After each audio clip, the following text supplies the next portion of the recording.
सतगुरु जय गुरुदेव जय गुरुदेव जय गुरुदेव। जय गुरुदेव नाम किसका? प्रभु का। प्रभु का पावन नाम सतगुरु जय गुरुदेव। करूं वंदना मैं तेरी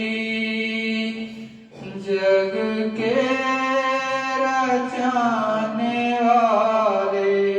करूं वंदना मैं तेरी जग के रचाने वाले। करूं वंदना मैं तेरी जग के रचाने वाले। करूं वंदना मैं तेरी जग के रचाने वाले।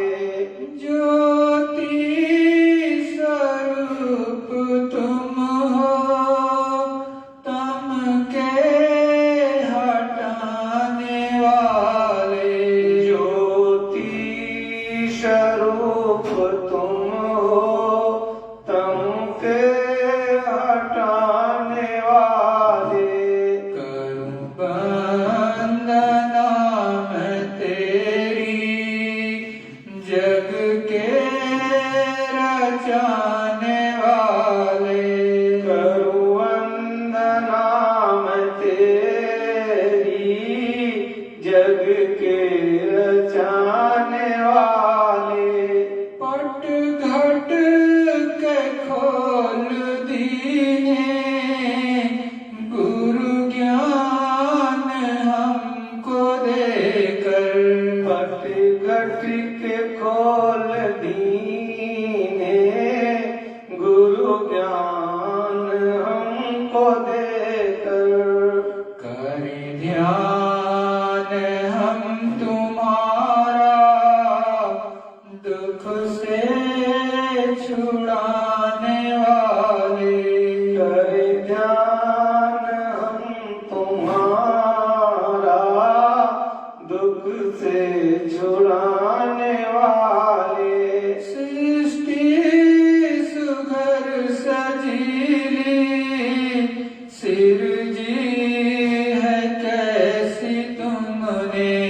सृष्टि सुघर सजीली सिरजी है कैसी तुमने।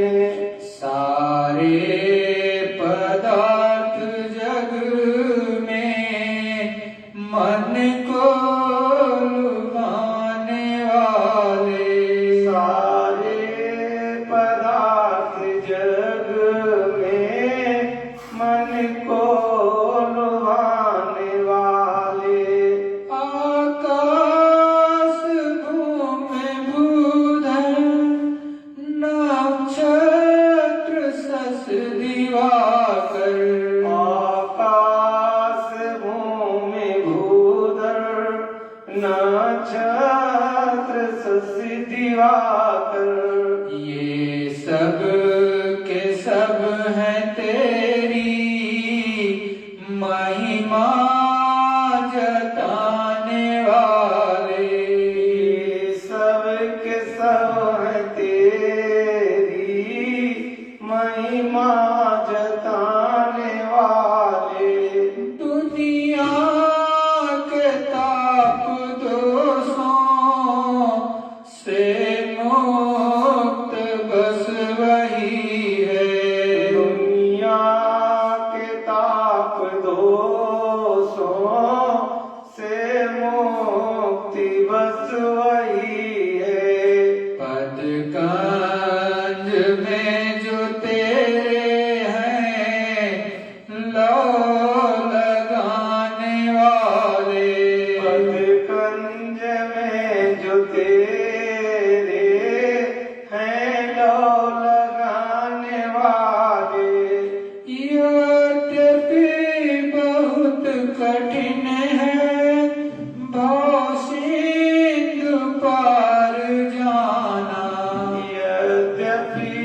बहुत कठिन है भव सिंधु पार जाना, पर कुछ नहीं चिंता हो पार लगाने वाले, पर कुछ नहीं है चिंता हो पार लगाने वाले। दिया ज्ञान नेत्र तुमने त्रिकुटी में दिव्य ज्योति, दिया ज्ञान नेत्र तुमने त्रिकुटी में दिव्य ज्योति। जय गुरुदेव रूप में हो बंसी बजाने वाले, जय गुरुदेव रूप में हो बंसी बजाने वाले। मैं हूँ शरण में तेरी, अब क्या है नाथ तेरी। मैं हूँ शरण में तेरी, अब क्या है नाथ तेरी।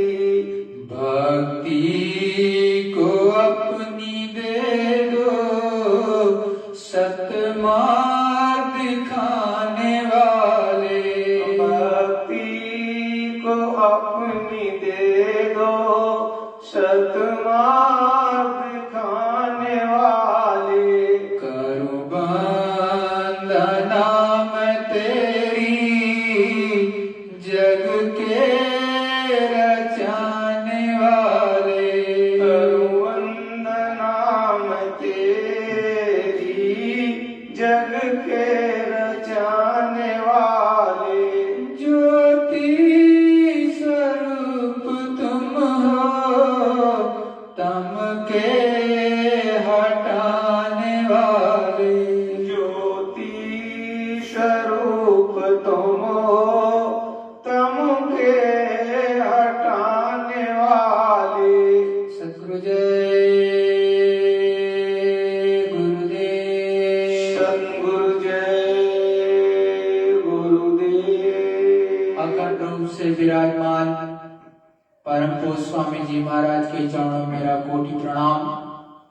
यहाँ पर उपस्थित एवं ऑनलाइन देख रहे समस्त प्रेमियों से मेरा सादर सत्कार चाहिए। सद्गुरु जय गुरुदेव। प्रेमियों, उस मालिक की असीम दया कृपा जब होती है तो इन जीवात्माओं पर, इन सुरतों पर मालिक की विशेष दया होती है। ऊपर की धार अनाम देश से या सत्यलोक धाम से उतरने लगती है। जब ऐसा होता है तो सुरतें भाव विभोर हो जाती हैं। भाव विभोर हो करके शब्द अपने आप निकलने लगते हैं। जो ऊपर से दया की धार आती है तो प्रार्थनाएं भी अपने आप बनती हैं। कभी कभी मालिक की दया विशेष जबानी शुरू होती है तो शब्द ऐसे लिखे हुए आते हैं। एक एक कड़ी, एक एक चौपाई वो लिख करके आती है। कभी मालिक की विशेष दया हुई तो स्वर्ण अक्षरों में लिख करके आएगा। कभी मालिक की मौज हुई तो ब्लैक एंड व्हाइट लिख करके आएगा। कभी गुरु की दया हो गई तो उल्टे अक्षरों में भी लिख करके आता है। तो ये अलग अलग विधियां हैं जो कि ऊपर की मालिक की दया होती है तो ऐसे आना शुरू हो जाता है। उस मालिक की विशेष दया हो तो ऊपर से ऐसे पूरा का पूरा लिखा हुआ आगे की भविष्य की चीजें आ जाती, उसे आप पढ़ सकते हो। न मौज हुई तो केवल आपको दिखा दिया गया, एक दो अक्षर कभी कभी आप पढ़ पाओगे, शब्द पढ़ लोगे एक दो चार, और फिर वो चला जाएगा। तो ऐसे अनंतों बार होता रहता है। लेकिन धीरे धीरे करके देखोगे, जब गुरु की से दया की भीख मांगना शुरू करोगे तो वो आएगा तो ठहरेगा, ऐसे सामने आ जाएगा तो रुक जाएगा। उसे जब आप पूरी तरह से समझ लोगे तभी वो हटेगा। लेकिन यही स्थिरता, ऐसी सद्गुरु की दया धीरे धीरे धीरे करके प्राप्त होती है।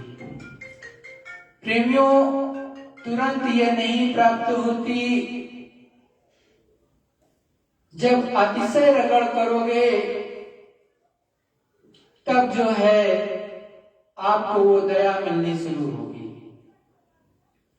आपने थोड़ा से किया और छोड़ दिया तो नहीं, क्योंकि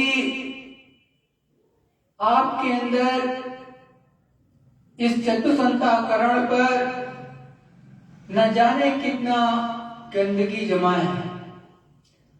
उस गंदगी को तो हटाना ही पड़ता है। जब धीरे धीरे ध्यान भजन सुमिरन करोगे लग करके तो वो साफ होने लगेगा और मालिक की, प्रभु की दया होने लगेगी। तब ये जो चीजें मैं बता रहा हूं वो आपको अनुभव होने लगेगा उस तरह से। और नहीं तो भटकने के लिए तो पूरा संसार ही है, भटकते रहो। घूंघट के पट खोल री तो पिया मिलेंगे। संताओं, महात्माओं ने समझाया कि देखो, जो घूंघट का पट है, मतलब जो दिव्य दृष्टि है, उसको जब तक नहीं खोलोगे तब तक पिया नहीं मिलेगी। जब उसको घूंघट के पट को, जो आपकी दिव्य दृष्टि है, उससे जो पर्दा है कर्मों का, उसको हटा लोगे तब दिव्य दृष्टि खुल जाएगी। और जब दिव्य दृष्टि खुल जाएगी तभी प्रभु परमात्मा आपको मिलेगा, और तभी प्रभु परमात्मा आपके लिए साकार है, नहीं तो आपके लिए निराकारी है। बहुत से लोग साकार और निराकार के चक्कर में फंस जाते हैं कि वो प्रभु साकार है कि निराकार है। अरे भाई, जैसे एक अंधा आदमी है, उसके लिए ये पूरी दुनिया तो निराकारी है, और जिसने के नेत्र खुले हुए, चर्म आंखें, जिससे संसार देखता है, तो उसके लिए पूरी दुनिया साकार है। उसी तरह से हर मनुष्य के अंदर में उस प्रभु परमात्मा ने दिव्य दृष्टि रखी है, तीसरा नेत्र रखा है। जो उस नेत्र को खोल लेता है गुरु की दया से, गुरु की कृपा से, उसके लिए वो प्रभु परमात्मा साकार है। और जिसने कभी उसको खोल नहीं पाया, गुरु की शरण में गया ही नहीं, तो उसके लिए तो वो प्रभु परमात्मा हमेशा के लिए निराकार है, या वो है ही नहीं, उसका अस्तित्व ही आजकल लोग नहीं मानते। परंतु वो शक्ति, वो सुप्रीम पावर एग्जिस्ट करती है रियल में। लेकिन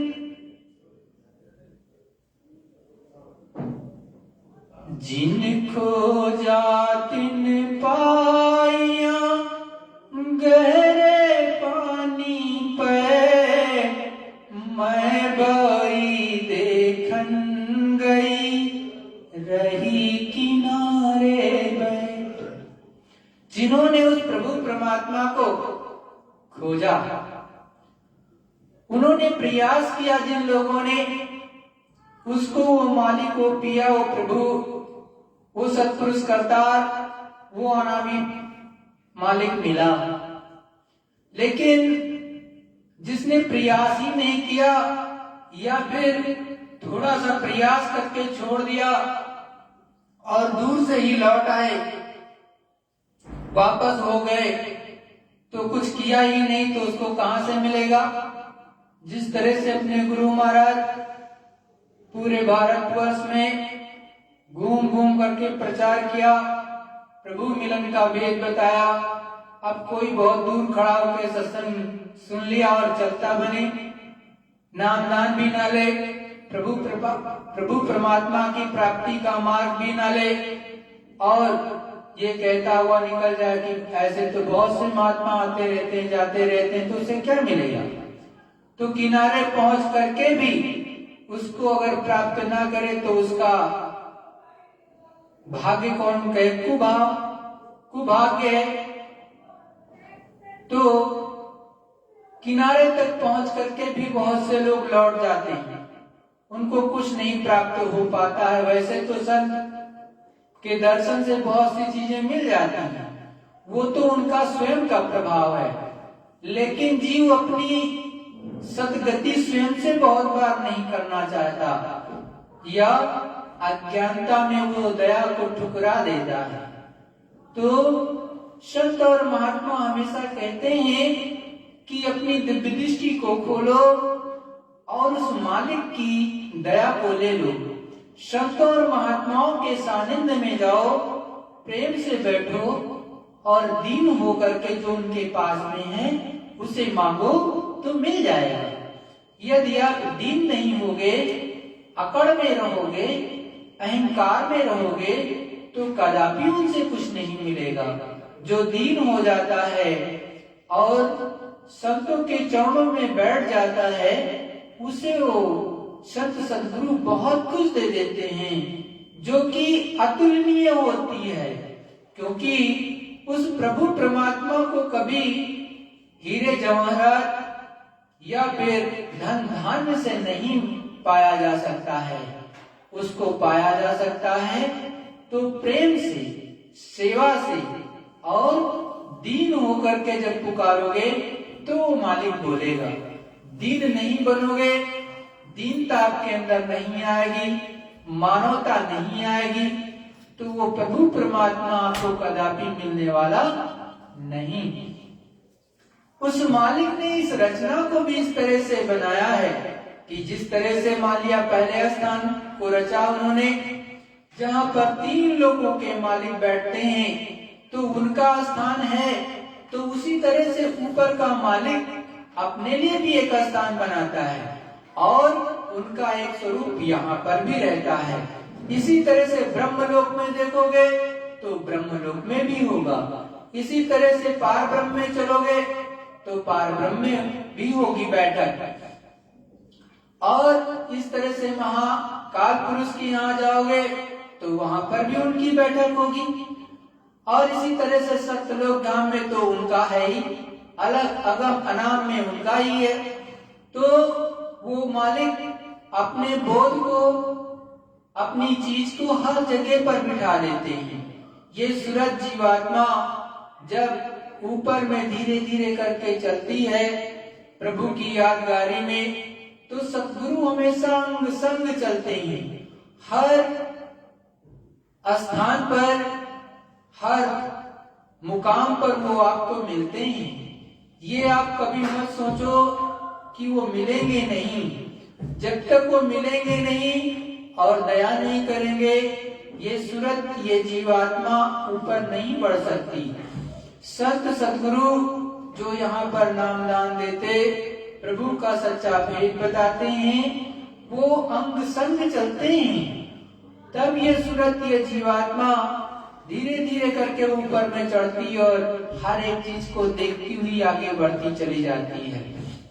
और यदि गुरु की दया न मिले, वो संग में ना हो, तो ये भटक जाएगी, क्योंकि इसको तो रास्ता पता ही नहीं है। और जो आने जाने वाले हैं वो तो संत सद्गुरु हैं, उनको ही सच्चा रास्ता पता है कि किस रास्ते से आया और जाया जाता है। नहीं तो ऊपर की रचना इतनी बृहद, इतनी विस्तार की है कि ये निश्चित रूप से भटकेगी। इसको समझ नहीं आएगा कि किधर से घुसे और किधर से निकले, क्योंकि जब पहले ही स्थान का इतना ज्यादा विस्तार है कि इस पृथ्वी मंडल से न जाने कितने गुना ज्यादा, एक तरह से ये मच्छर के समान है, ये पृथ्वी मंडल एक मच्छर के समान है। तो ऊपर के मंडल कितने कितने बड़े होंगे, वहां भी जीवात्माएं खचाखच भरी है। जैसे यहाँ पर देखते हो कितनी जनसंख्या है, इससे कहीं ज्यादा जनसंख्या तो ऊपर में है, जो कि उतारी ही नहीं गई नीचे। तो वहां के मंडल और वहां की रचनाएं एकदम से बहुत ही नवीन है और बहुत ही उसमें एक तरह से सुंदरता भरी हुई है। तो वहां पर आप कैसे आगे जा पाओगे? जब यहाँ पर कहीं नए स्थान पर जाते हो तो 10 बार रुक करके लोगों से रास्ता पूछते हो। गूगल मैप पर भी अपना वहां पर सेट करते हो कि यहाँ जाना है, तो जिस जिस रास्ते से ले जाता है उस रास्ते से जाते हो। गूगल मैप ना हो तब भी भटक जाओगे। तो वैसे ही जो अंतर में चलती है सूरत या जीवात्मा, तो गूगल मैप की तरह से रास्ता दिखाने वाले संत सदगुरु होते हैं। वो उनके संग में जब आप चलोगे तो सीधे रास्ते से ले जा करके वो आपको अपने सच्चे पिया से, प्रभु परमात्मा से मिला देंगे और हर मुकाम को दिखा देंगे। लेकिन अगर पिया संग नहीं होंगे, सदगुरु संग नहीं होंगे, तो ये सूरत ये जीवात्मा ऊपर चढ़ नहीं सकेगी, ये बीच में ही फंस जाएगी। क्यों फंस जाएगी? आप यहाँ पर छोटे से मार्केट में जाते हो, 1000 तरह की चीजें होती हैं। अगर वही देखने लगते हो तो पूरी मार्केट आप नहीं देख सकते हो। 1 2 4 5 दुकानों में या अच्छी चीजों को देखने में आपका समय पूरा निकल जाता है। तो ऊपर तो एकदम से नवीन रचनाएं बनी होती हैं और एकदम से बदलती भी रहती है और नई नई बनती भी रहती हैं। तो ऊपर की रचनाएं इतनी बृहद हैं कि उनको देख करके आप मंत्र मुग्ध हो जाओगे। जब आप उस पर मोह जाओगे तो आगे तो बढ़ोगे ही नहीं।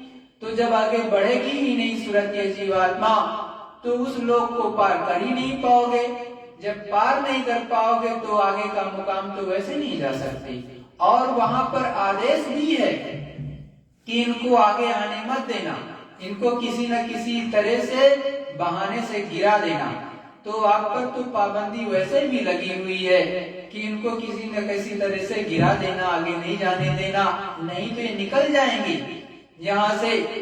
तो प्रेमियों, हमेशा अपने सद्गुरु का संग करके, और जब ऊपर सूरत जीवात्मा चढ़ने लगे तो अपने सद्गुरु को पुकारो, वो तुरंत हाजिर हो जाते हैं, मिल जाते हैं। वैसे अगर ना भी रहें, आपको दिखाई ना भी दे रहे हैं, मेरा मतलब है कि यदि आपकी सूरत ऊपर चढ़ रही है, ऊपर की रचनाएं देख रही है और गुरु महाराज नहीं दिखाई दे रहे, सतगुरु नहीं दिखाई दे रहे, तो इसका मतलब ये नहीं है कि सतगुरु दयाल संग नहीं है। वो हमेशा आपके दाहिने साइड में रहते हैं और सूरत को सहारा देते हैं, तभी ये ऊपर चलती है, नहीं चल बल नहीं सकती है। और हर जगह वो मदद करते रहते हैं। पुकारोगे तो तुरंत आप उनकी दया हो जाएगी, तो दिखाई देने लगेंगे और वो ले जाकर के धीरे धीरे करके ऊपर में पहुंचा देते हैं। तो मान लिया पहले स्थान के धनी वास्तव में ज्योति स्वरूप के रूप में बैठे हुए, तो उस सत्यनामी पुरुष करतार की एक हूबहू चीज यहाँ पर भी सत्यनामी बैठाई गई है पहले स्थान पर। तो जब आप अच्छे से ध्यान भजन सुमिरन करोगे तो श्याम श्वेत जो मालिक हैं उनका भी दर्शन, और जो गुरु महाराज ने स्वरूप बताया कि पहले स्थान के धनी का ये स्वरूप है इस तरह से, तो वो भी दिखाई देगा और मालिक की मौज हो जाएगी, विशेष दया हो जाएगी। तो जो सत्यनामी चीज है आपको वो भी दिखाई जाएगी कि इस तरह के हैं वो मालिक बैठे हुए। क्योंकि वो अगर यहाँ पर नहीं बैठाए होंगे तो संचालन कैसे चलेगा, सही चीज गलत क्या हो रहा कुछ पता ही नहीं चलेगा। तो मालिक तो बहुत, उसने पूरी सृष्टि बनाई है, नीचे का पूरा कारखाना तैयार करवाया, तो मालिक बहुत चालाक है, उसने अपनी हर चीज को हर जगह पर उतार रखा है, बिठा रखा है, हर चीज का वो पता रखता है कहाँ पर क्या हो रहा है। गुरु महाराज ने बताया कि देखो, जब से ये सृष्टि बनी तब से ही गुप्त संत यहाँ पर रहते थे और उसी वक्त से सत्पुरुष करतार ने जो है उनको उतार रखा है। हर चीज को वो भी पहुंचाते रहते हैं, यहाँ की एक एक सूचना को पहुंचाते रहते हैं। हमारे आपके बीच में ही रहेंगे लेकिन उनको कोई जान नहीं सकता है कि ये गुप्त संत हैं। हमारी आपकी तरह से खेती किसानी करेंगे, हमारी आपकी तरह से जो है दफ्तर का भी काम करेंगे, हल भी जोत लेंगे, मजदूरी भी कर लेंगे, लेकिन आप ये नहीं जान सकते हो कि वो अनामी पुरस्कर्तार के सत्पुरुषकर्तार के नुमाइंदे हैं। तो प्रेमियों, जब से संत सदगुरु जो कि प्रकट संत के रूप में आने लगे तब से जीवों पर विशेष दया होने लगी और ये सुरतें धीरे धीरे करके ऊपर में चलने लगी, ऊपर में देखने लगी, सुनने लगी। तो जब देखने लगी, सुनने लगी, तभी तो इन्होंने गाना शुरू किया और जो देखेगा वो बोलेगा। ये गुरु महाराज ने बड़े साफ शब्दों में कहा। गोस्वामी जी ने देखा, अंदर में प्रभु को, परमात्मा को प्राप्त किया, तब उन्होंने बोलना शुरू किया और जब वो बोलने लगे तभी तो नर नारी सब आवे झारी। राजापुर में गुरु महाराज ने समझाया कि जब गोस्वामी जी थोड़ा थोड़ा करके, ज्यादा नहीं बोलते थे लेकिन थोड़ा ही बोलने लगे, जब उनको प्रभु परमात्मा की प्राप्ति हुई तो थोड़ा ही बोलते थे, लेकिन उनकी मृदु भाषा को सुन करके, उनकी वाणी को सुनने के लिए चारों तरफ से लोग नर नारी झार करके आने लगे, बहुत आने लगे बुंदेलखंड में। और फिर इतने आने लगे कि घर में जगह ही ना रही। घर द्वार पर कितनी जगह होती है, थोड़ी जगह होती है। अरे हजारों लोग आ जाए तो बैठने की जगह नहीं रह जाएगी। किसी का दरवाजा के सामने कितनी जमीन होती है। तो फिर धीरे से उन्होंने देखा कि बहुत लोग आने लगे और बहुत भीड़ बढ़ने लगी। तो उनका इच्छा हुई कि शिष्य भी चला गया, उनका जो प्रिय शिष्य था हृदयहीर काशी, तो उन्होंने वो भी 15-20 दिन के बाद में चल दिए काशी में। और वहीं वरुणा नदी के किनारे उन्होंने अपनी कुटी बनवाई और वहीं से प्रभु परमात्मा की प्राप्ति का रास्ता लोगों को बताने लगे और धीरे धीरे करके अनेकों जीवात्माओं को पहुंचा दिया ऊपर में। ऐसे ही अपने सतगुरु दयाल साफ साफ कहा कि देखो, जय गुरुदेव नाम बोलोगे तो मैं मिलूंगा, कोई मिले ना मिले, इस 3.5 हाथ के आदमी को याद रखना। और कहा जय गुरुदेव नाम बोलोगे तो मैं मिलूंगा। तो प्रेमियों, जो खुला चैलेंज करता हुआ कि ये नाम बोलोगे मैं मिलूंगा, जब तुम्हारी विश्व में कोई सहायता नहीं कर पाएगा, अंतिम समय होगा, इस धरा मंडल से जा रहे होगे, जब तुम्हारा सब साथ छोड़ देते हैं, उस समय पर भी गुरु मान ने कहा मैं तुम्हारी मदद करूंगा।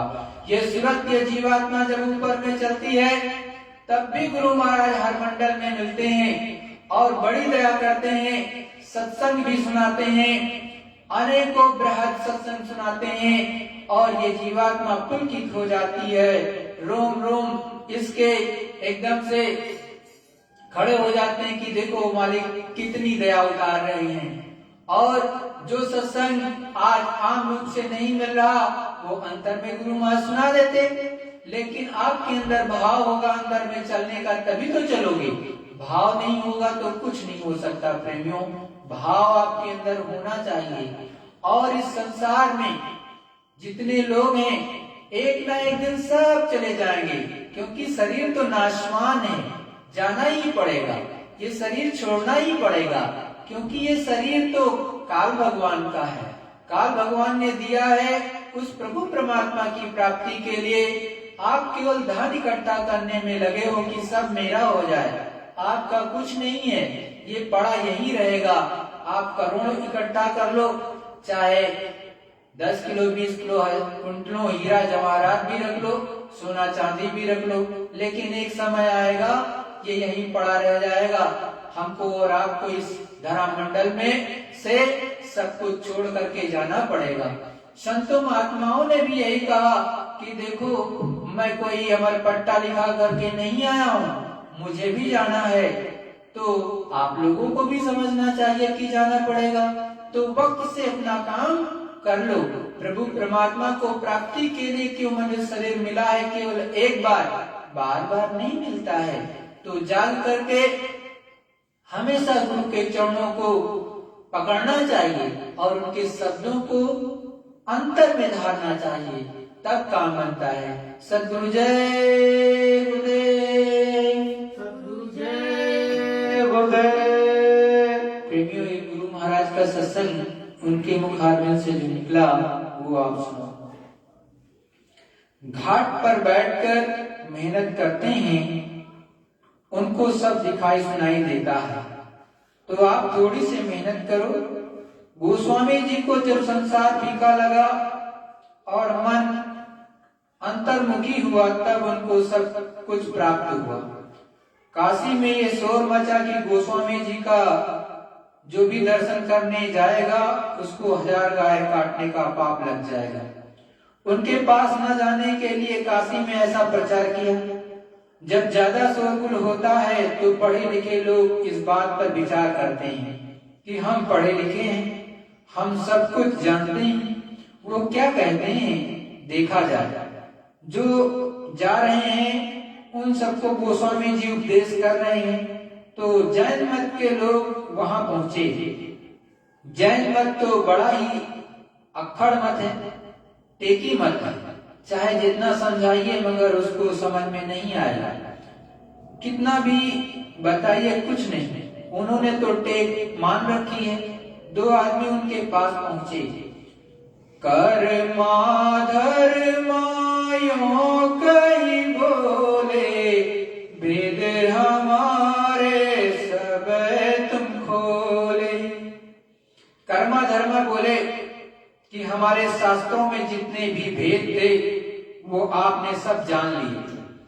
शास्त्र हमारे जो विधि गाई, सो गोस्वामी तुम भाकी सुनाई। कर्मा धर्मा कहते हैं कि हमारे शास्त्रों में जो कुछ लिखा है वो तो आपने ज्यों का त्यों वर्णन कर दिया। या सो भिन्न हम कहाँ बतावा, भिन्न भिन्न सब तुम दर्शावा। कर्मा धर्मा कहते हैं कि आपने जो बताया उससे भिन्न कुछ है या नहीं, ये हमको मालूम ही नहीं है। कर्मा धर्मा ये विधि बोला, बुद्धि हमारी खाई झकोला। कर्मा धर्मा बोले कि हमारी बुद्धि चकरा रही है, झकझोल खा रही है। मैं अब आपसे कुछ पूछ नहीं सकता क्योंकि अब मुझे कोई शंका नहीं है। अब उनके पास प्रश्न तो कुछ रहे ही नहीं। गोस्वामी तो अगम बखाना, नहीं शास्त्र नहीं जाने पुराना। धर्मा कर्मा गोस्वामी जी महाराज से कहते हैं कि आपने तो अगम संदेश सुनाया, वो हमारे किसी शास्त्र में पुराण में नहीं था। जैन धर्म में अगम के बारे में कुछ नहीं बताया गया है। धर्मा कर्मा कहते हैं कि श्रद्धा का एक मर्म भाव हमारे मन में आया है। ये प्रश्न है, आप थोड़ा बखान कीजिए। पुण्य एक भर्म भाव दिल आई, गोस्वामी भाकी सुनाई। तुम तो मुक्ति आज दर्शावा, या को भर्म बहुत मोहियावा। कर्मा धर्मा कहते हैं कि आपने मुक्ति के बारे में कहा कि इसके परे मुक्ति है।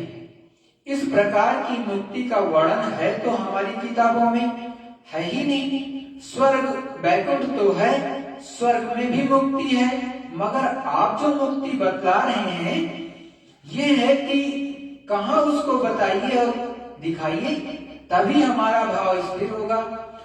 और सब बाकी तुम खांसी, पुनि इतनी मोरी नहीं भाषा, मुक्ति गति तुम आज बतावा, सो नहीं जैन मते में गावा, चौथे काल मुक्तिम बतलावे, पंचम काल जैन नहीं गावे।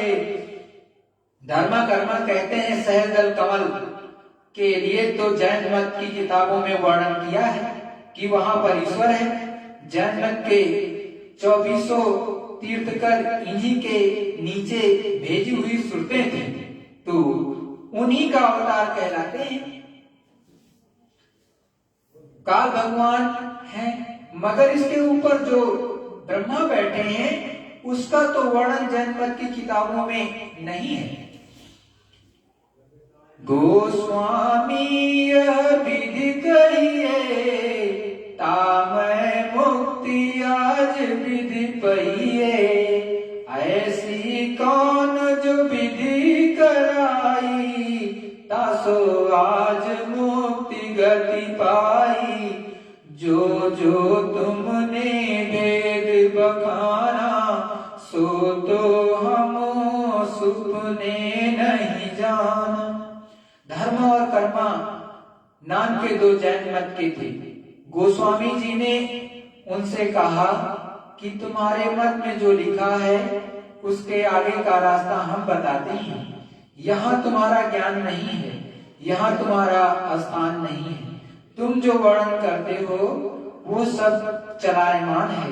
तुम्हारे शास्त्रों में तो ये लिखा हुआ है, बस इतना ही लिखा है, इसके आगे नहीं। जब कर्मा धर्मा को शंका हुई तो गोस्वामी जी महाराज उनको समझा रहे हैं। वो दोनों अपने धर्म को अच्छी तरह से समझते थे क्योंकि दोनों पढ़े लिखे थे। जब गोस्वामी जी ने जैन धर्म के शास्त्रों की पूरी बात खोल कर रख दी, तब फिर वो चकराए कि ये तो हमारे मत की सब बातों को जानते हैं।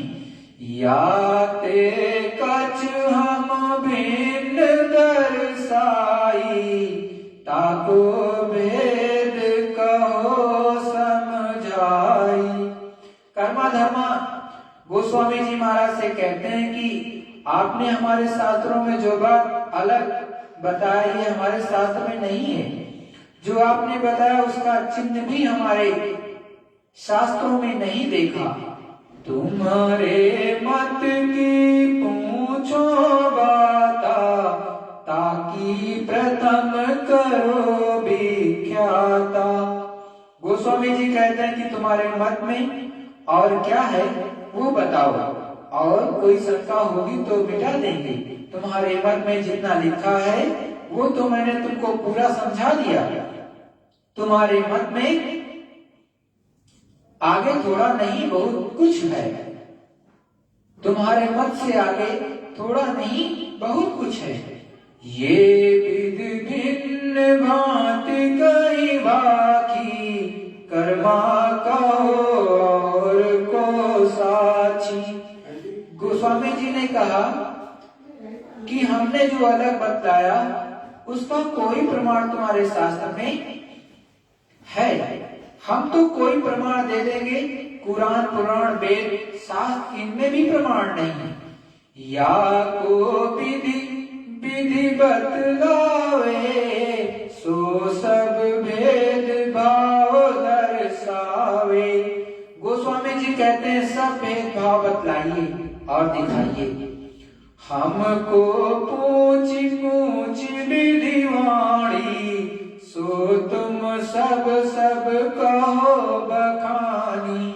गोस्वामी जी ने कहा कि तुमने जो पूछा उसका हमने जवाब दिया, अब तुम भी तो कुछ कहो, जो भी तुमको कहना है कहो।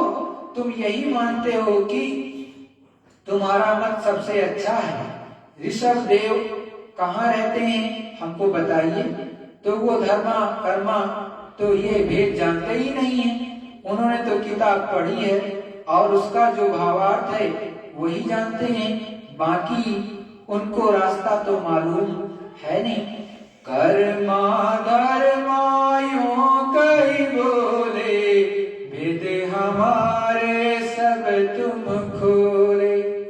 काल अपने यहाँ से गोसो अवतारी शक्तियों को भेज कर मार काट कर धर्म की स्थापना करवा देता है।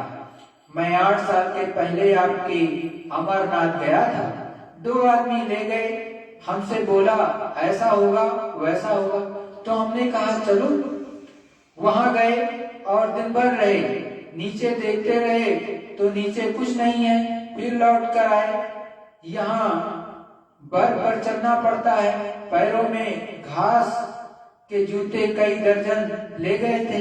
फिर वहां पहुंचे, वहां हमको ठंडी लगी, कपकपी आने लगी, लोग बैठे बैठे देख रहे हैं, उसमें से एक एक बूंद गिर रही है। एक गुफा सी है, ठंडी हवा चलती है तो नीचे आकर बर्फ जम जाती है। गर्म हवा आई तो वो बर्फ सब गल गई। हमने कहा ये देखो, तुमने कहा था कि पिंडी मिलेगी, दर्शन करना। हम जब लौट रहे थे तो खच्चरों पर लोग जा रहे थे, तो हमने पूछा कि तुम कहाँ जा रहे हो? कोई कितनी ही बार जाओ, अमर पर कोई ऐसे मिलेगा क्या? गोस्वामी ये विधि कहिए, तामे मुक्तियान विधि कहिए। धर्म और कर्मा बोले कि हे स्वामी, मुझे विधि से बताइए कि मुक्ति क्या है, मुक्ति कैसे मिलेगी? ऐसी कौन जो विधि कराई, तारो आदि मुक्ति गति पाई। ऐसा कौन सा रास्ता है, साधन है, भजन है, जिससे हम आदि मुक्ति को प्राप्त कर लें? जिज्ञासा वश पूछ रहे हैं, विद्यार्थी तो आचार्य से पूछेगा ही और वो बताएंगे। जो जो तुमने भेद बखाना, सो तो हम सुपने नहीं जाना। कर्मा धर्मा जो गोस्वामी जी काशी में कह रहे हैं कि आपने जो कुछ भी भेद वर्णन किया, हमने उसको स्वप्न में भी नहीं जाना। जो जो शास्त्र कहे पुराना, सो तुम मुख से करी बखाना। जो जो शास्त्रों पुराणों में लिखा है वो आपने बगैर शास्त्रों के ही वर्णन कर दिया। सो साची सब मन में आई, चित्त में खूब खूब ठहराई।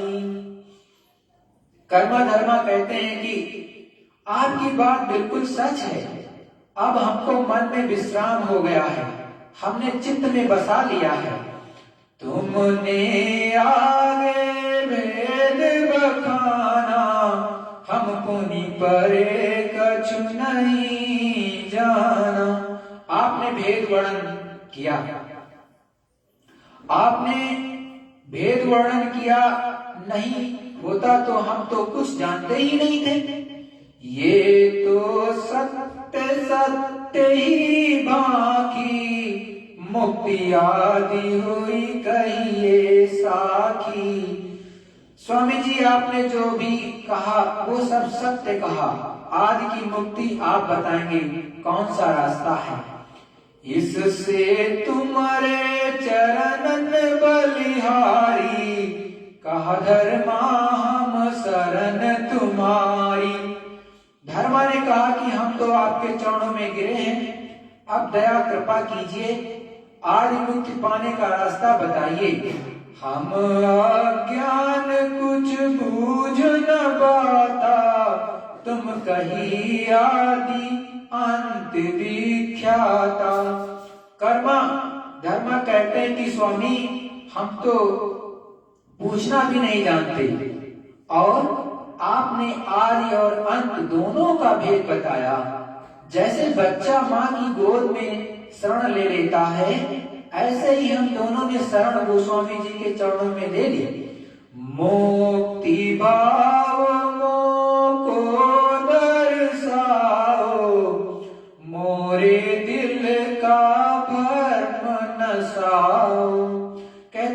अभिमान का भय मिटा दीजिए और मुक्ति भाव दर्शाइए। धर्म अस विधि बोल, स्वामी दीन दयाल करो, मुक्ति विधि गति खोल, भाकी अगम गप सो सब खोल। गोस्वामी से दीन होकर प्रार्थना कर रहे कि अब भेद खोल दीजिए।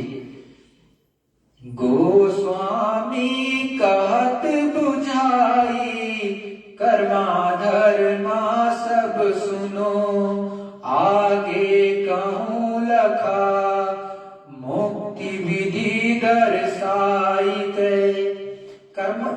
कर्मा और धर्मा अब सुनो, मैं सब मुक्ति विधि बताऊंगा और दिखलाऊंगा।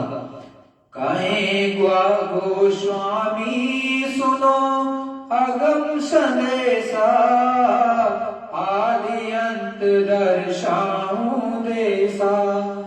आदि क्या है और अंत क्या है मैं तुमको बताता हूं। प्रथम रहे एक पुरुष अनामा, चौथे पद के पार ठिकाना। अब गोस्वामी जी कह रहे हैं कि सबसे पहले वो पुरुष अनामी पुरुष था, पहले कुछ नहीं था, ना तुम थे, ना जमीन थी, ना आसमान था, ना स्वर्ग था, ना वैकुंठ था, ना ईश्वर था, ना माया थी, ना ब्रह्मा था, ना पार ब्रह्मा था, ना ईश्वर थे, लोक और महालोक भी नहीं था, सत्पुरुष भी नहीं थे। अनामी पुरुष का ठिकाना चौथे पद के पार है। सब उसी में समाया हुआ था। वो तो अथाह सागर है, आदि वही है, उसी से सब विस्तार हुआ है। जब नहीं रहे गगन आकाशा, चांद सूरज नहीं प्रकाशा। गोस्वामी जी कहते हैं कि जल पृथ्वी वायु आकाश ये कुछ नहीं थे, कोई रचना नहीं थी, सूरज चांद भी नहीं थे। धरती अग्नि न पावक निवासा, पानी जगत रहे नहीं बासा। धरती आसमान हवा पानी कुछ भी नहीं था, यहाँ जमीन ही नहीं थी, तो बाकी का तो सवाल ही पैदा नहीं होता है। पिंड ब्रह्मांड लोक नहीं होई, और आलोक विधि नहीं कोई। यहाँ पर मृत्यु लोक ब्रह्मांड कुछ भी नहीं था। चौथा पद रचना नहीं ठानी, ताके आगे पुरुष अनामी। गोस्वामी जी कहते हैं कि चौथे पद की यानी सप्तलोक की रचना उन्होंने की थी और उसके ऊपर कोई रचना नहीं है। मीराबाई का गिरधर कहते हैं जो अचल है, बिल्कुल हिलता डुलता नहीं, अनामी पुरुष गिरधर तो है ही, जब भी अचल, पहले भी अचल था और अब भी अचल है। तास लहर सत सायब भयउ, तास लहर सत साहिब भयउ, सतनाम संतन ने कहे। गोस्वामी जी महाराज कहते हैं कि अनामी पुरुष की मौज मर्जी, इच्छा से लहर उठी, एक लहर उठी और सतपुरुष की स्थापना की। या की विधि विधि गति गाई, बिन सत्संग नहीं दर्शाई। गोस्वामी जी ने कहा कि रचना का विस्तार तो बताया, मगर सत्संग के बिना समझ नहीं आएगा। तुम सोचोगे 2 मिनट में समझ में आ जाएगा, ऐसा नहीं है। ये तो सत्संग में समझ में आएगा, सत्संग नहीं मिलेगा तो किसी को कुछ नहीं मिलेगा। होई सत्संग कहो सब लेखा, खुले नयन हृदय से देखा। जब सत्संग सुनोगे तो तुम्हारा हृदय खुल जाएगा आंख खुल जाएगा। तीनों लोक पार है चौथा, ताके परे अनामी सोथा। इन तीनों लोकों के पार चौथा लोक है, उसके पार अनामी लोक है।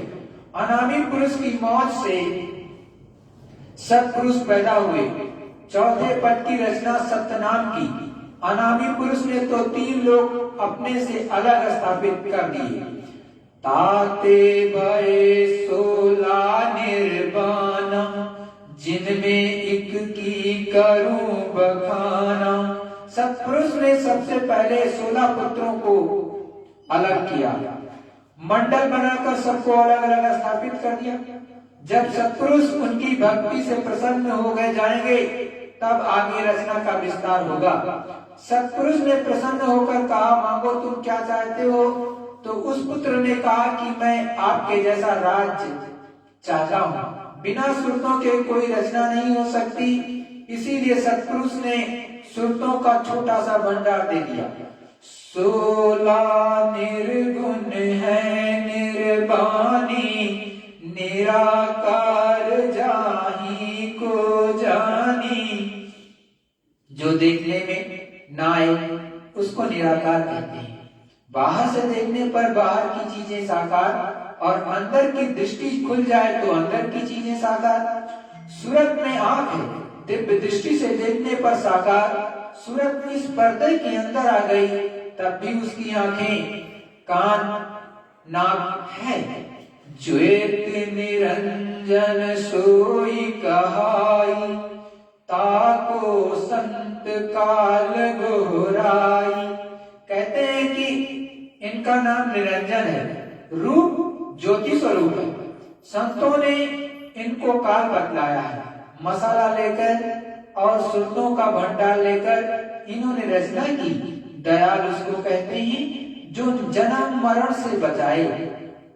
दयाल किसको कहते हैं? जो जन्म मरण से आपको बचाए उसको दयाल कहते हैं। काल किसको कहते हैं? जो आपको मार दे, जो मारे काटे उसको काल कहते हैं। जाने जग जग जाल पसारा, जगत स्थापना कीन विचार। निरंजन भगवान ने इस जगत की रचना की है। ये दल कमल में निरंजन भगवान बैठे हैं। ये सहज दल कमल में निरंजन भगवान बैठे हुए हैं। यही जैनों के तीर्थकर हैं, यही जैनों के तीर्थकर हैं और मुसलमानों के खुदा हैं, ईसाइयों के गार्ड और हिंदुओं के भगवान हैं। इनके कहने से जो सूरतें आती हैं वो अवतार कहलाती हैं। इनके कहने से जो सूरतें आती हैं वो अवतार कहलाती हैं। 10 अवतार जाहि के चीनो, ब्रह्मा विष्णु महेश तीनों। जिनने भाखा वेद विचारा, जग में फैला काल पसारा। निरंजन भगवान ने ब्रह्मा को वेद लिखने का आदेश दिया और कि अब पूरा विधान बन गया है, जो नियमों का पालन नहीं करेगा उसको सजा मिलेगी। उन्होंने 4 खाने, 84 लाख योनियां, नरक, स्वर्ग सब बना दिए। कर्मकांड, ज्ञान कांड सब बना दिया। जीव निर्मल था तो विधान की क्या जरूरत थी? सुरतों के वापस जाने का रास्ता बंद कर दिया। कर्म के बंधन में सुरतों को बांध दिया। पूजा व्रत नेम आचारा, देवल पूजा विद संवारा। संयम और उपवास बतावा, तामे सकर जीव उर्झावा। प्रेमियों बहुत ध्यान से सुनना। संयम और उपवास यानी ये क्रिया करो, वो करो, व्रत करो, इन्हीं में सभी जीवों को उलझा दिया। अब जीव या नहीं जा नहीं सकता है। पूर्ण समाप्त होते ही स्वर्ग से वापस मृत्युलोक में जन्म मिलता है। यहाँ बड़े घर में जन्म मिला और फिर किए पाप तो सीधे 84 नरकों में चले गए। या यहाँ आफत ही आफत है और वहां सुख ही सुख है। ये निर्वाणा कामस कीना, मुक्ति राह को भेद न दीना।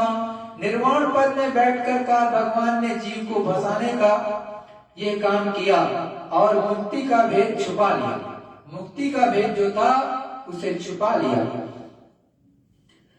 मुक्ति चौथे बतलाई, पंचम काल जो दीन छिपाई। मुक्ति चौथे पद यानी सत्यलोक के नाके पर है। मुक्ति चौथे पद यानी सत्यलोक के नाके पर है। भंवर गुफा स्थान पर मुक्ति है। शास्त्र अस पुण्य कीन पुराना, धर्म चला जीव रुझाना। शास्त्र पुराण बनाकर धर्म चलाकर सब जीवों को फंसा दिया। ये सब भेद कहा हम जानी, ये विधि जैन धर्म निर्वाणी। ये विधि जैन धर्म निर्वाणी कहते हैं कि जो आपने वर्णन किया वो तो हमने सब जान लिया।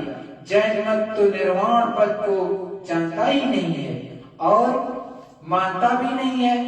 सोई काल सब जाल बिछाई, सतपुरुष की राह न पाई। काल भगवान ने सब जगह जाल बिछा दिया तो जीव सत्यलोक में जाने का रास्ता भूल गए। कर्म कराकर जीवों को फंसा लिया। अब आप अपनी आदि घर में नहीं जा सकते हैं।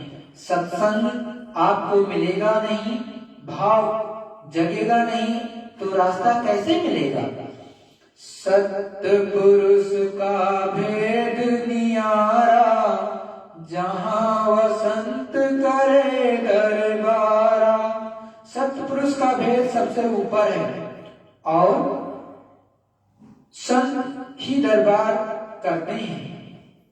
जो रोज वहां जाएंगे और वापिस यहाँ आएंगे वही बताएंगे। संत शरण जो प्राणी जावे, ताको संत राह बतलावे। जो भी संतों की शरण में दीन होकर जाएगा तो संत उसको रास्ता देते हैं, भेद देते हैं, मुक्ति देते हैं, ये राह चलने की। धर्मा कर्मा चकृत भयउ, ये तो अगम गति कहु। धर्मा कर्मा सुनकर चकित रह गए क्योंकि ऐसा तो उन्होंने कभी सुना ही नहीं था। गोस्वामी जी काशी में जो सारा भेद खोल खोल करके बता दिया। बिन सत्संग पावे नहीं, बिन सत्संग पावे नहीं। गोस्वामी कहे सब गोहराय। सत्संग के बिना जीव अपने घर में वापस नहीं जा सकता है। गोस्वामी जी सत्विचार संत भेद न्यारा कह रहे हैं।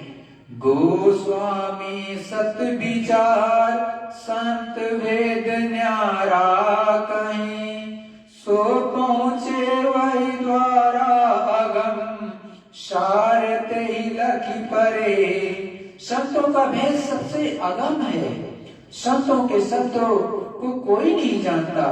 जगत के जीव तो क्या जानेंगे। योगी योगेश्वर को भी मालूम नहीं है। कहते हैं कि जो वहां पहुंचेगा उसी को दिखाई देगा, वही सब कुछ जानेगा।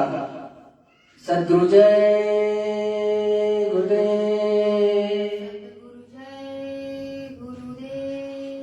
प्रेमियों देखो, गुरु महाराज ने आज जो वर्णन आपको सुनाया है, एक काशी के विद्वान जब गोस्वामी जी काशी में गए और वहां पर लोगों को पता चला कि एक संत आए हैं जो कि ऊपर की चीजों, प्रभु की परमात्मा की चीजों को बताते हैं, तब जैन मत के कर्मा और धर्मा आए।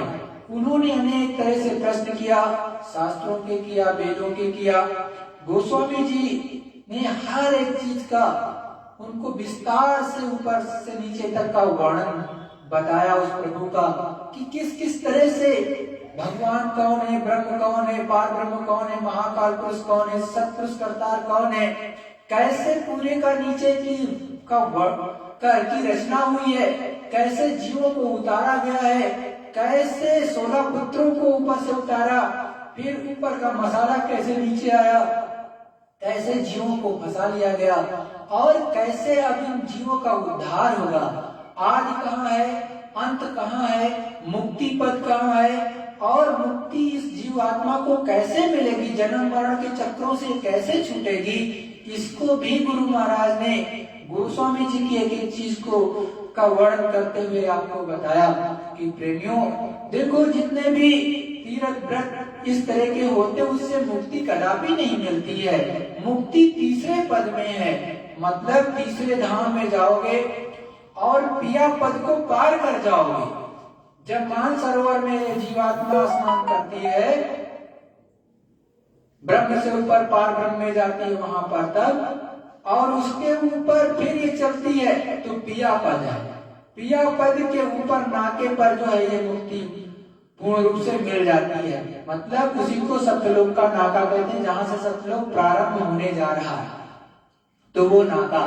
तो वहां पर जाकर के जब ये मानसरोवर में स्नान कर लेती है, अपने कर्म बीज को पूर्ण रूप से जला के खत्म कर देती है, उसका अच्छा बुरा सब कुछ पाप पूर्ण समाप्त हो जाता है, तब जाकर के ये निर्मल होकर के संत रूप में या एक तरह से हंस रूप में हो जाती है। संतों संग इसकी यारी हो जाती है, हंसों के संग यारी होती, तब ये स्वयं को भी देखे तो एकदम श्वेत सफेद पक व्हाइट हो जाती है। और जैसे प्रकाश चमकता, इस तरह से प्रकाशवान चमकती है ये जीवात्मा। तो धीरे धीरे धीरे करके ये ऊपर का भेद गोस्वामी जी ने धर्म कर्म को बताया, और धर्म कर्म का ये वर्णन करते हुए गुरु महाराज ने समस्त जो पृथ्वी मंडल पर जीवात्मा इस समय सबको बताया कि देखो इस तरह से यहाँ से ये जीवात्मा मुक्ति मोक्ष प्राप्त कर सकती है और कोई रास्ता नहीं है। आप चाहे करोड़ों व्रत कर लो, चाहे तीर्थ कर लो, चाहे नियम संयम से रह लो, खूब पानी से स्नान कर लो, दोनों टाइम नहाओ, लेकिन आपको मुक्ति मोक्ष नहीं मिलेगा।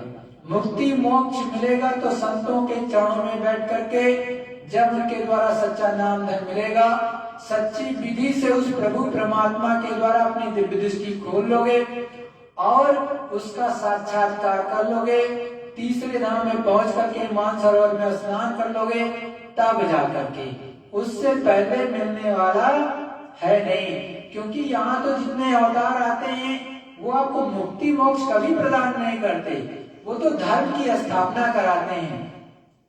अगर बहुत पाप बढ़ गया होगा, जैसे आपने देखा कि कृष्ण भगवान आए, बहुत पाप बढ़ गया था, समझाया तो उस दिन नहीं माने लोग, तो आपस में लड़ा दिया, महाभारत करा करके 18 दिन के अंदर सारे विश्व की सेना को समाप्त करा दिया, बुरे लोगों का अंत हो गया और धर्म की स्थापना करा दी। अभी लगभग 5500 वर्ष पहले ही करवाया। उससे पहले राम जी आए और यहाँ पर उन्होंने राम रावण का युद्ध हुआ, उस समय पर भी विश्व युद्ध हुआ, उस समय पर भी बुराई का अंत कराया, बुरे लोगों का सफाया हुआ और धर्म की स्थापना करा करके वो चले गए। इस तरह से कई बार अवतार यहाँ पर आए। 10 अवतार तो जैन मत में ही बताए जाते हैं और अलग इसी तरह से 14 तबक, तो अलग अलग समय पर अलग अलग अवतार आते रहते हैं। तो जिसके आदेश से अवतार आते हैं, काल भगवान के आदेश से अवतार आएंगे तो उनका ही वो नुमाइंदा होता है, उनका काम होता है कि धर्म की स्थापना कर देना, लेकिन वो जीवों का कल्याण नहीं करते हैं, मतलब जीवों को मुक्ति मोक्ष प्रदान नहीं करते हैं। मुक्ति मोक्ष प्रदान करेंगे तो संत करेंगे, जो सत्यलोक धाम से या अनाम लोक धाम से आएंगे वही कर सकते हैं। उन्हीं के चरणों में बैठ करके आप मुक्ति मोक्ष प्राप्त कर सकते हो। दूसरा कोई रास्ता इस पृथ्वी मंडल में नहीं है, ऊपर में भी नहीं है, क्योंकि उन्होंने ऊपर में जो रास्ता बनाया उस प्रभु ने वो इस पृथ्वी मंडल पर ही बनाया। इसीलिए कहा जाता है कि जो है ये मनुष्य शरीर अहोभाग्य है जिसे तुमको मिला है, इसको वृथा मत हो।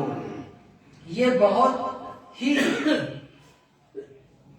दान पुण्य का जो पूर्ण इकट्ठा हुआ है आपका, उसके कारण ये जाकर के मिला है। और उस मालिक की विशेष मौज हुई कि अब की इस जन्म में ये जो है प्रभु परमात्मा को पाने का अवसर दिया है आपको, और उसको भी आप खो दो ऐसे ही तो बेकार है। तब तो फिर चले जाओगे 84 में, नरकों में चले जाओगे, अपना अवसर गवा दिया। और प्रभु परमात्मा को प्राप्ति करने में सबको उस प्रभु परमात्मा ने समान अवसर दिया है, समान, उसमें कोई भेदभाव नहीं है। यहाँ के सामानों में तो भेदभाव कर्म लागू है, लेकिन उस प्रभु परमात्मा को पाने के लिए सबके लिए बराबर नियम है। एक नियम है, कोई भी प्राप्त कर सकता है, वहाँ उसके लिए कोई बंधन, कोई रुकावट नहीं है। लेकिन करोगे तो पाओगे प्रेमियों, करोगे नहीं तो कुछ मिलने वाला नहीं है। और जीवात्मा को चाहे जगा करके अपने घर पहुंचा दो, और चाहे 84 और नरक का द्वार खोल दो, क्योंकि एक कदम आगे बढ़ा दोगे तो ये जीवात्मा स्वर्ग की तरफ ऊपर में अग्रसर हो जाएगी, ऊर्ध्वगामी हो जाएगी। और इसी का एक कदम पीछे खींच लिया तो निम्नगामी हो जाती है, फिर निम्न योनियों में चली जाएगी। वो आप पर निर्भर करता है। इसलिए संत सदगुरु जो भी आए, मीरा जी आए उन्होंने समझाया, गोस्वामी जी आए उन्होंने समझाया, जगजीवन साहब आए उन्होंने समझाया, दरिया साहब आए उन्होंने समझाया, निजामुद्दीन औलिया आए उन्होंने समझाया, और नानक साहब आए उन्होंने समझाया, गोस्वामी जी आए उन्होंने खूब समझाया, धर्मदास आए उन्होंने भी समझाया, पलटू दास जी आए उन्होंने समझाया, और रैदास साहब आए उन्होंने भी समझाया। लेकिन आप ना समझो तो कोई क्या करे, अपने पैर में कुल्हाड़ी मार लो तो आप जानो। प्रेमियों, गुरु के एक एक वचनों को अपने अंदर धारते चलो, उतारते चलो। ये हम दुनिया हमारे और आपके काम आने वाली नहीं, सब छोड़ के जाने पड़ेगा, इतना निश्चित है। और इस संसार से कोई ना कोई प्रतिदिन जाता है। तो इसीलिए संत सदगुरु कहते हैं कि अपनी मौत को याद करते रहो कि हमको जाना है, केवल इतना ही याद करते रहो कि हमको जाना है। अगर ये याद करता रहेगा इंसान तो यहाँ पर फंसेगा नहीं, वो यहाँ से निकल जाएगा। यहाँ के काम करो, ऐसा नहीं है कि काम को छोड़ देना है, काम करो लेकिन निर्लिप्त भाव से। इसमें एकदम से घुल मिल मत जाओ कि अपनी जो वास्तविक वस्तु है उसको ही न प्राप्त कर पाओ, और व्यर्थ की चीजों को आप इकट्ठा करोगे, अंत में छोड़ के चले जाओगे। सतगुरु जय गुरुदेव, सतगुरु जय गुरुदेव,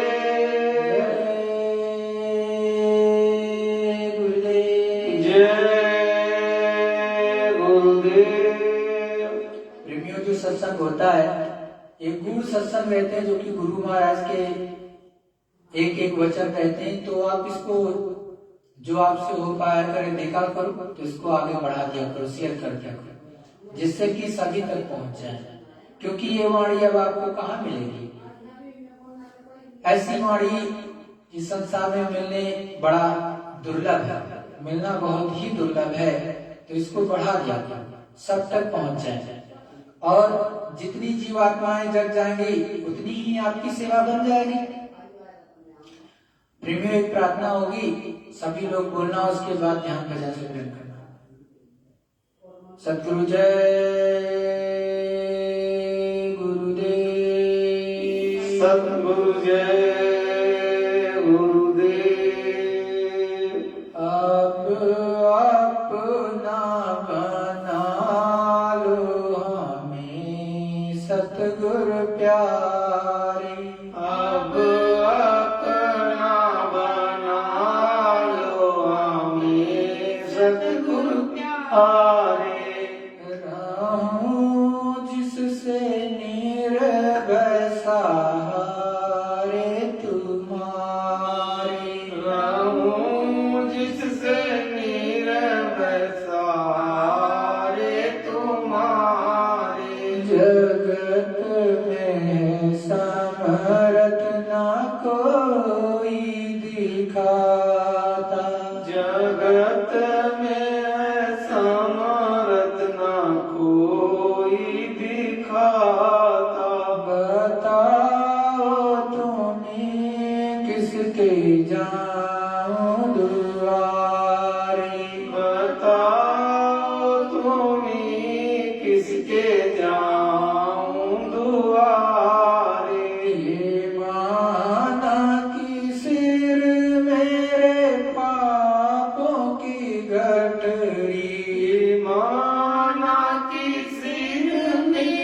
पापों की गठरी मगर तेरे बिन स्वामी कौन उतारे। मगर तेरे बिन स्वामी कौन उतारे। युगों से ये नैया भंवर में पड़ी है।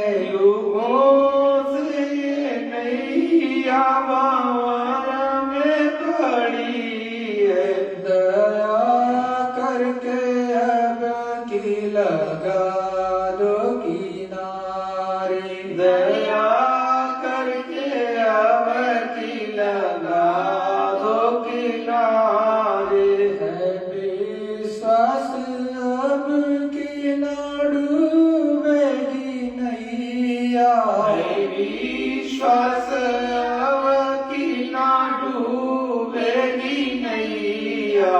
है सतगुरु जय गुरुदेव पतवार मेरी संभाले। है सतगुरु जय गुरुदेव पतवार मेरी संभाले। अब अपना बना लो हमें सतगुरु प्यारे। अब अपना बना लो हमें सतगुरु प्यारे। रहूं जिससे निर्भय सारे तुम्हारे। रहूं जिससे निर्भय सारे तुम्हारे। सतगुरु जय गुरुदेव। सतगुरु जय गुरुदेव। जय गुरुदेव। जय गुरुदेव।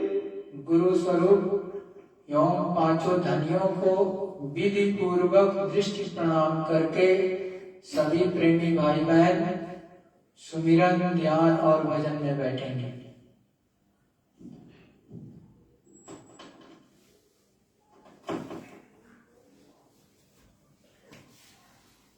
पानी पीना नहीं चाहिए, आप पानी क्यों बार बार करो।